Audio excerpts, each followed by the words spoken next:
Saudara sekalian, kita katakan kehormatan saudara Bill Gates, ketua dari Gates Foundation, salah satu foundation yayasan filantropi yang terbesar sektor di dunia dengan dana 100 miliar dolar lebih dan lebih foundation. Dan mereka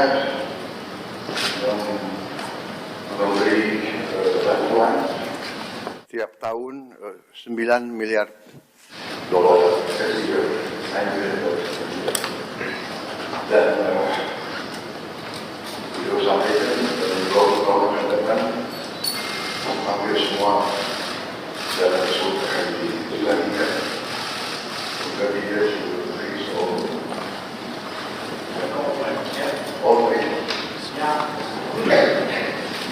akan diserahkan. Dan inilah apa ya, pendekatan tokoh-tokoh seperti Bill Gates mungkin lebih Pancasila dari kita. Jadi ini sesuatu yang menarik. Nah, tadi saya bicara dengan beliau telah memberi hibah ke Indonesia senilai 159 juta dolar, di kesehatan 119 juta, pertanian 5 juta, teknologi 5 juta, bantuan sosial lainnya lintas sektor, programnya lebih dari 20 juta.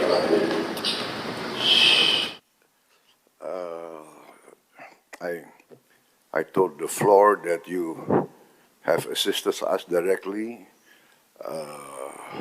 in direct donation,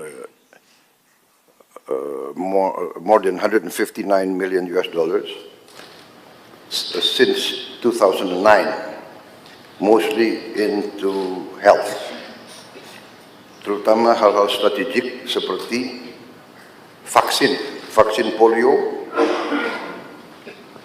Beliau bantuannya 1,3 triliun, dan sekarang kita Bio Farma salah satu produsen 2 miliar dosis vaksin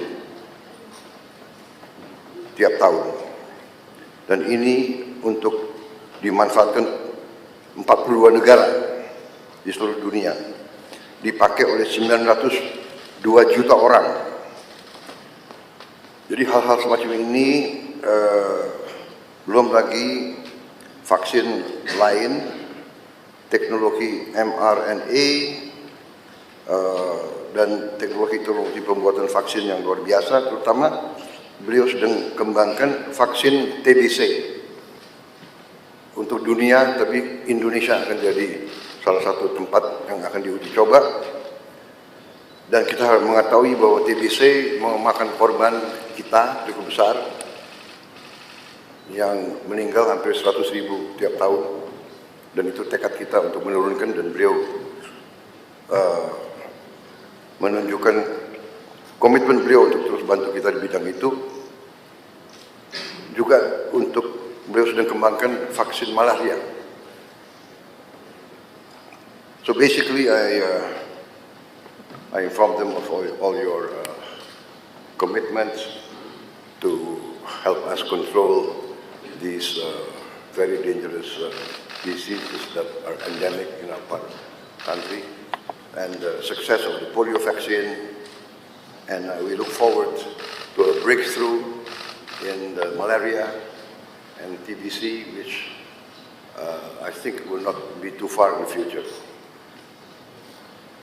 Saya kira banyak sekali yang bisa kita bicarakan, tapi untuk mempersingkat, kita buka saja.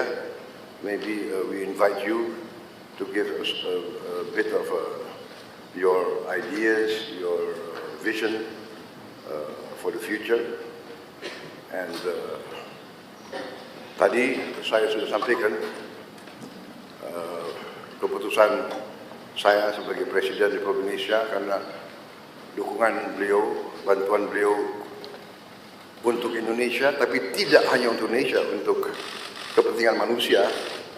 Saya akan menggelar rapat Dewan Tanda Kehormatan karena saya ingin atas nama bangsa Indonesia memberi bintang tertinggi kita untuk seorang warga negara asing karena jasa-jasanya untuk bantu rakyat Indonesia dan rakyat dunia.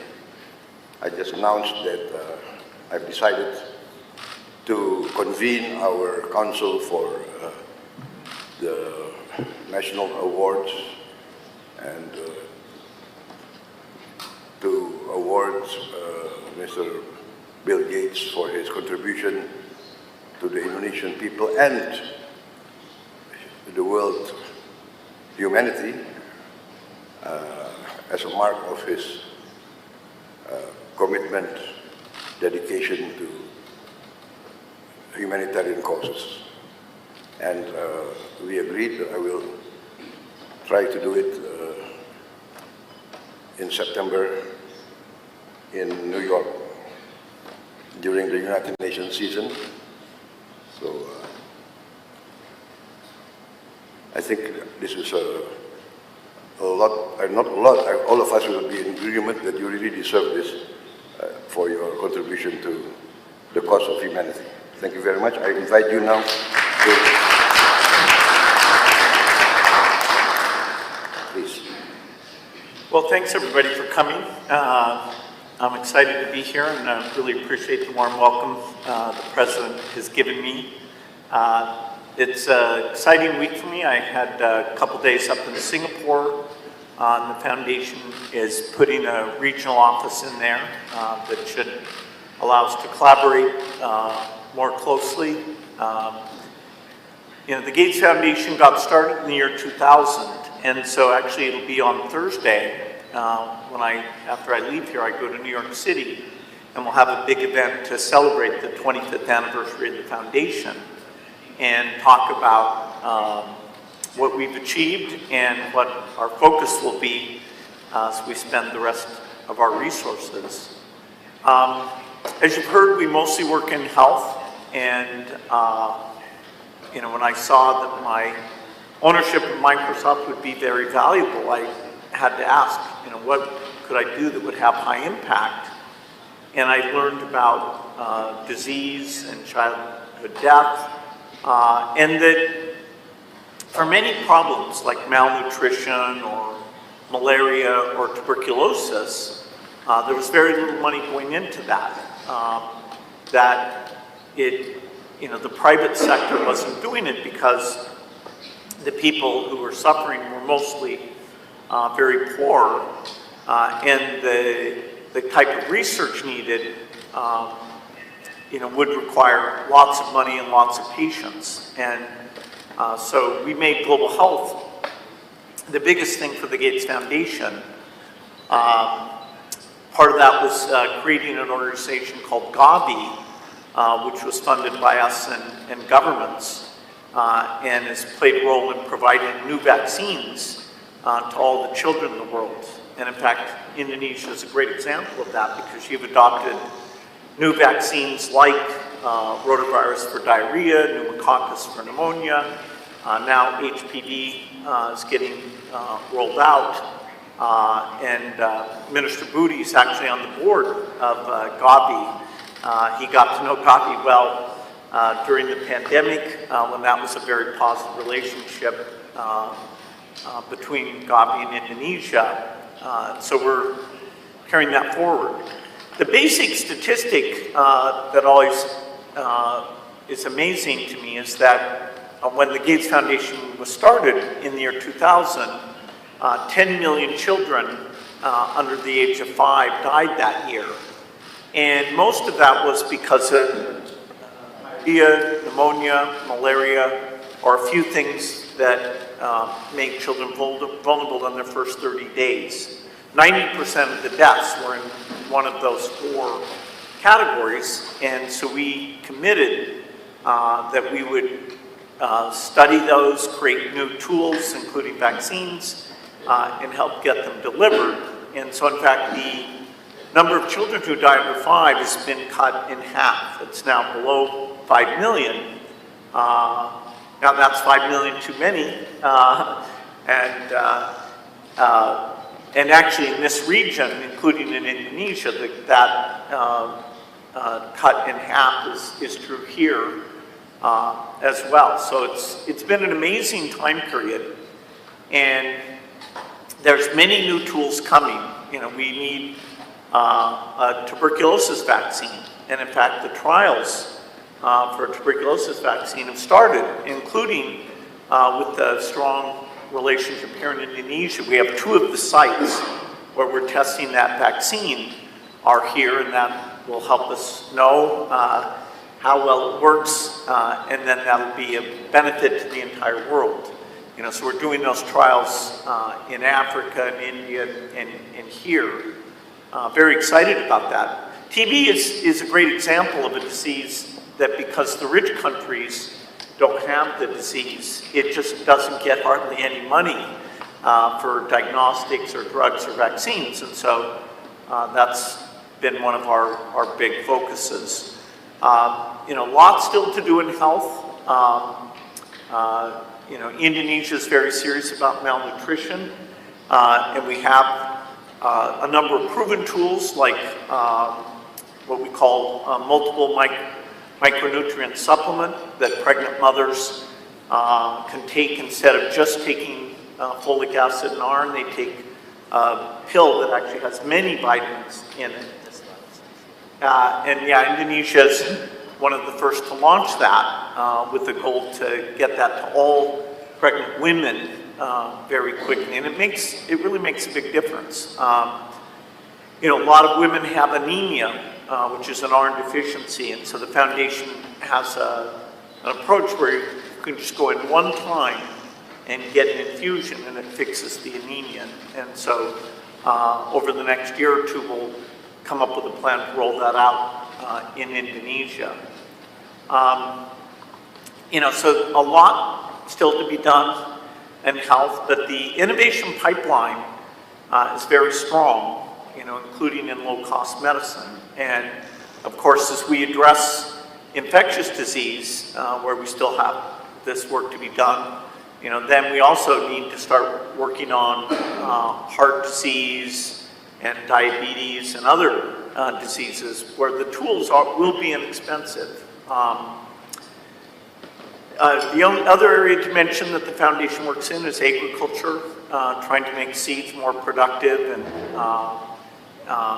understand soils and make fertilizer more appropriate, cheaper, because of course many of the lowest income people in the world are farmers, and so if we can make their crop more reliable, more productive, you know, that's a great thing, including things like chicken and cows, because a lot of the protein and value they get comes from livestock. So it's another area we have good relationships in Indonesia, working on things like banana, where you have a great genetic variety that we can do better on bananas for Indonesia, but also helping avoid some of these diseases.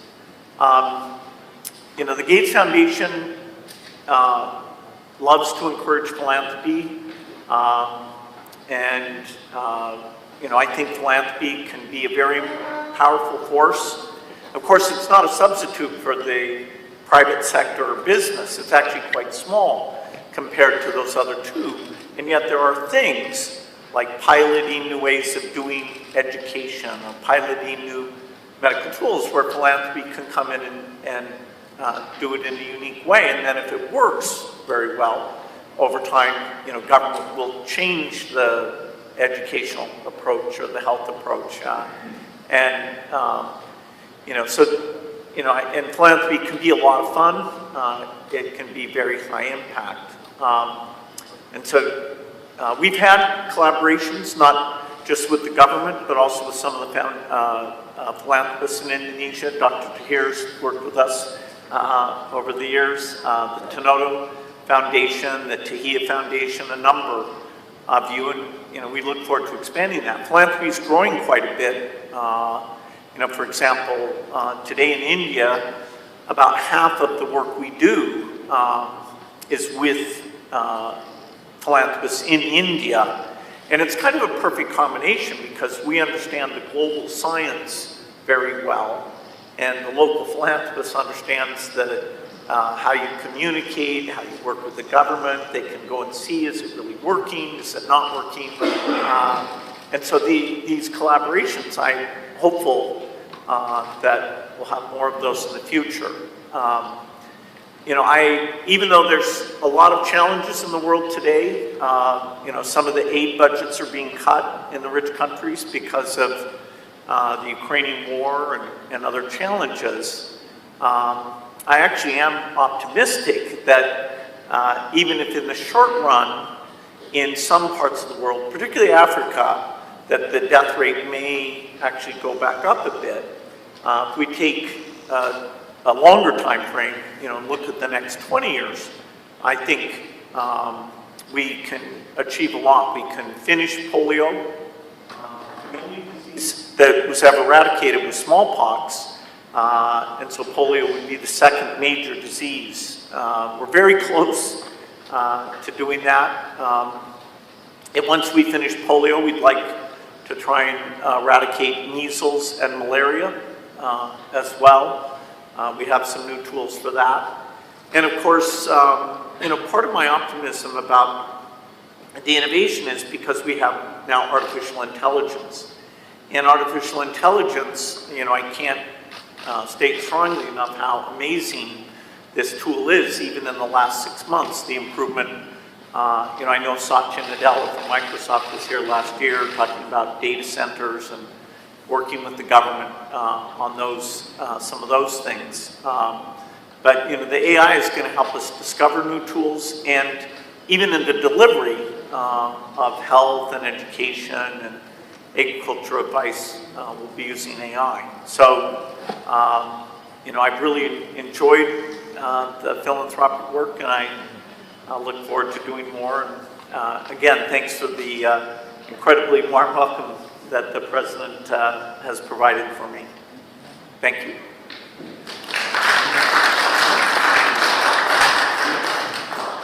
Mungkin ada yang mau menyampaikan pandangan atau pertanyaan, saya persilakan.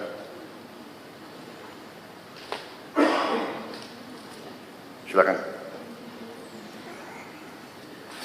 Terima kasih Bapak Presiden. Well, first of all, thank you, Mr. Gate, for your contribution to Indonesia and also to the world. Under the direction of Bapak Presiden, actually, as a Minister of Investment, and also at the same time, I lead the CEO of Danantara, which is our newly established sovereign wealth fund.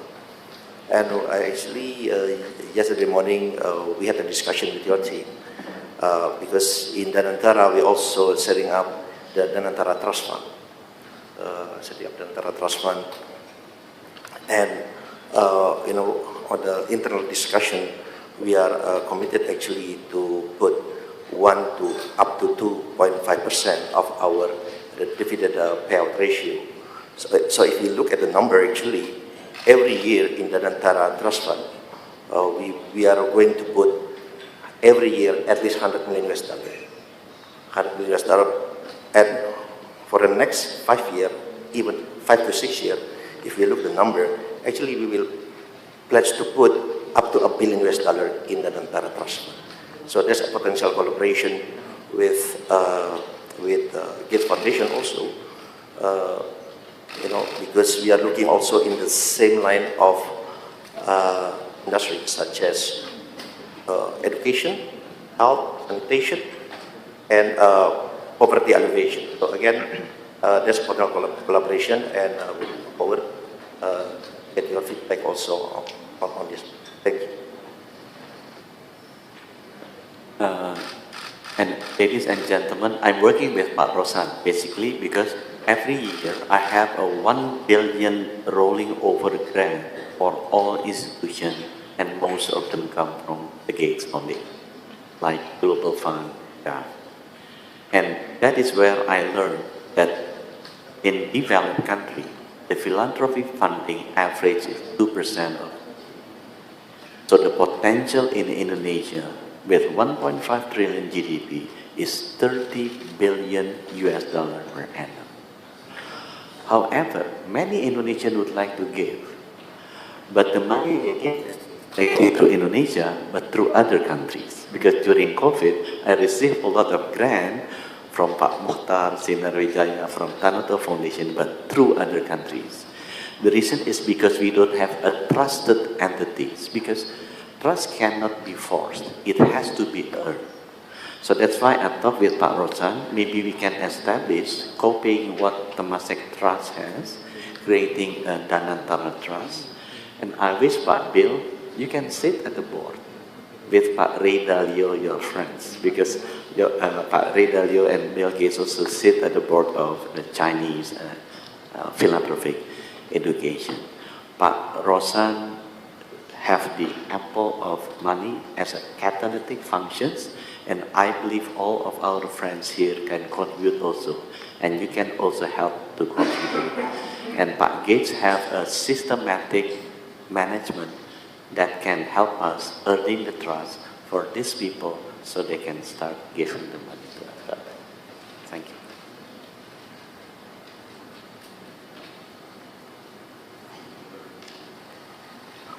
Mr. Gates,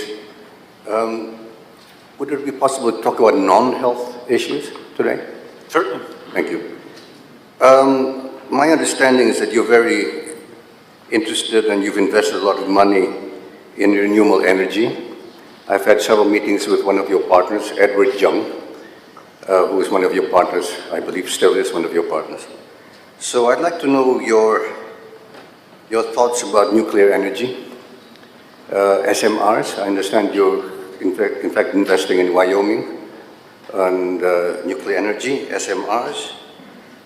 You may know that our government is going to embark on a very ambitious nuclear power generation program. The second thing is on nature-based solutions. I'm very much into nature-based solutions and environmental issues. Reforestation, basically, is my passion. Wildlife, and through wildlife, reforestation, and restore habitats for wildlife. So I'd like to know what you wanted to do and where you're going with your nuclear and your views on nature-based solutions. Thank you. Yeah, so, as I started doing the foundation work, it became clear to me that we need low-cost electricity to help countries develop. But I also started to be educated about climate change and, understanding that, we have to reduce emissions eventually to zero. And so I talked to my friends about, okay, can we make nuclear energy cheap? So I started a company in 2006 that's called TerraPower to make what's called a 4th generation reactor. Today's reactors are water cooled and they have a lot of pressure in the reactor. And so they're a bit complicated, so often the cost can be very high. And so I thought, it's very hard to start a new design, but that would be a huge benefit. And so now it's taken longer than we expected. We started out as being a joint venture in China, and then the US government decided they didn't like us working in China. And so we had to change, and actually now, as you said, we're building our first reactor in the United States. There's a lot of countries that really need nuclear energy. And so we have to make it cheap, and we have to show that this new design is extremely safe. And, you know, places like Japan, South Korea, France, the UK, you know, they have in their plans a desire to use nuclear energy. But right now the plants are expensive. And so we are hoping as we build 20 of these reactors that the cost can be very low. Part of that will be through a very strong partnership we have with some companies in South Korea. Hyundai and SK are investors in this work. And so in 2030, that first reactor will turn on. And so during that decade, we would hope to build over 30 gigawatts. If it's okay, I would like to welcome Mr. Gates. My name is Prabowo Subianto. I'm from Persada Capital Investment. In fact, I just met with Microsoft last Monday, Microsoft Education, and I asked them what can they do for Indonesian education.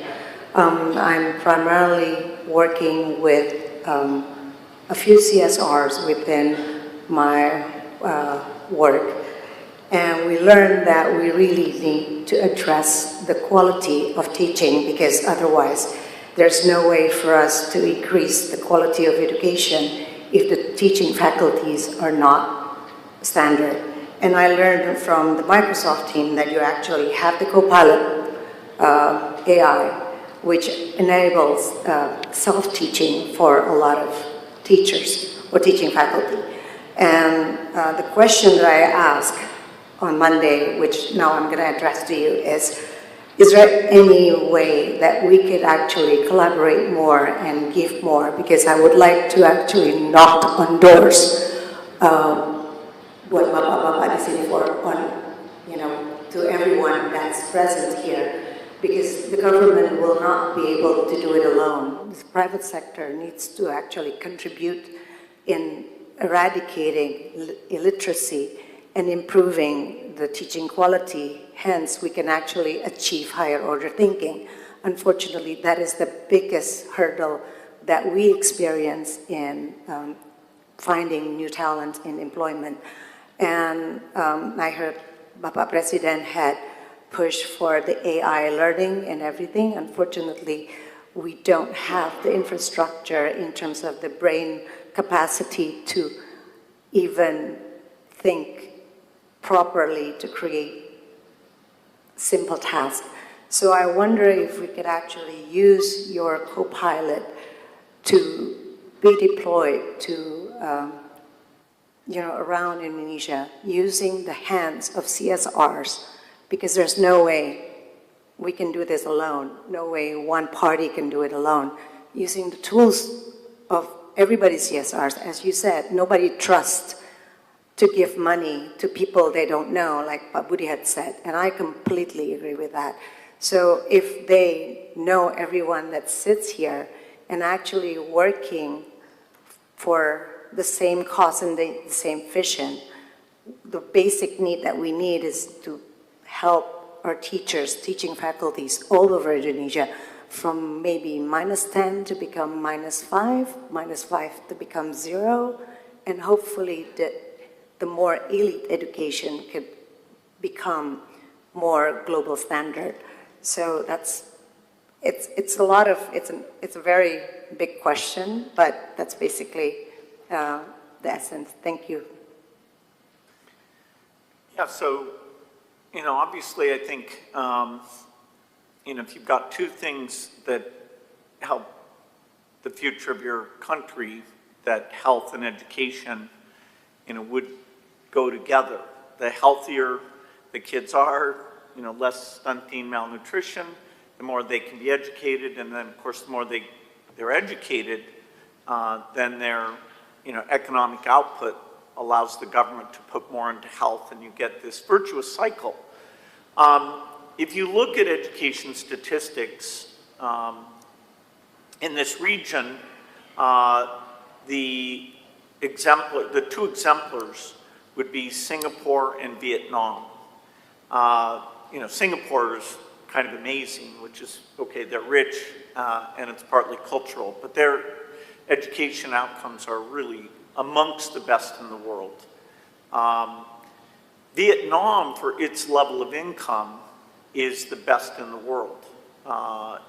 They run, and it's not through the use of technology. I'm a huge believer that, particularly as you get up into high school and college, that having access to these learning tools, these tutoring tools from AI will help. But the key thing that allows a country to be an exemplar is that they train the teachers well and they have very high expectations for the teachers.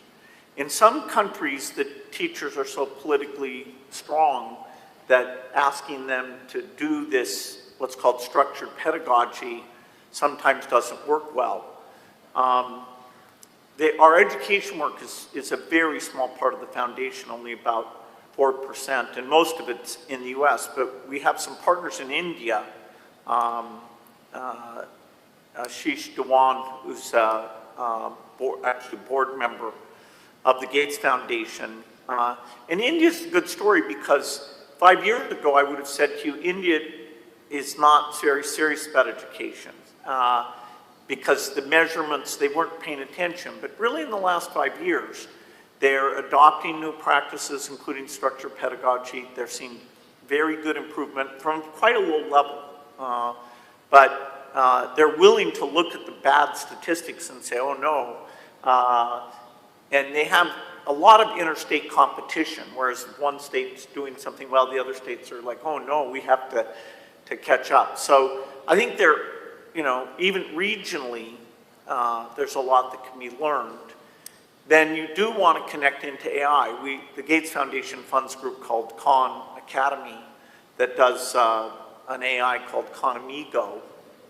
And they've had a few philanthropists, like some in Brazil and some in Mexico, that have gone to them and said, okay, we'll fund bringing that technology to our country. So, that would be a possibility. But, I wish I had enough to do both health and education in a serious way, but we're 90% health. But I'm totally aligned with you that education will be important, and now AI will finally help us with that.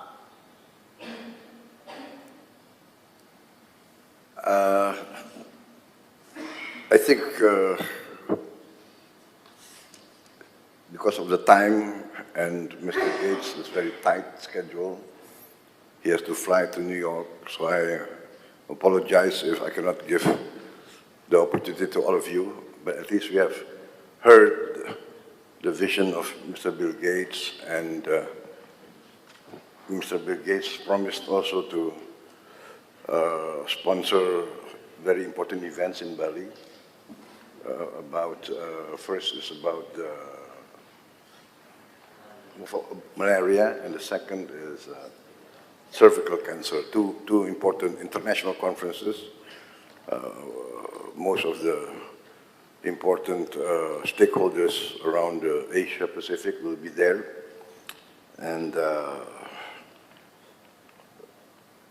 we are talking more and more about how we can interface and cooperate with the Gates Foundation on many critical matters. So I think we thank you, Mr. Bill Gates, for spending some time with us. And once again, I would like to thank you on behalf of the Indonesian people and the government for your commitment and your attention to important issues that we face. And yes, so we would like to acknowledge your great contribution, and also we would like to work together with you in the future. Once again, thank you very much. Yeah. Well, thank you all. I look forward to coming up with partnerships in all these different areas. So it's great to be here. Ya, saya minta maaf yang barisan belum kenalan, saya kira bisa maju ke depan untuk kasih tangan ke beliau. Kapan lagi ketemu Bill Gates? Cepat-cepat, tukang foto cepat.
Iya, Bapak Dimang.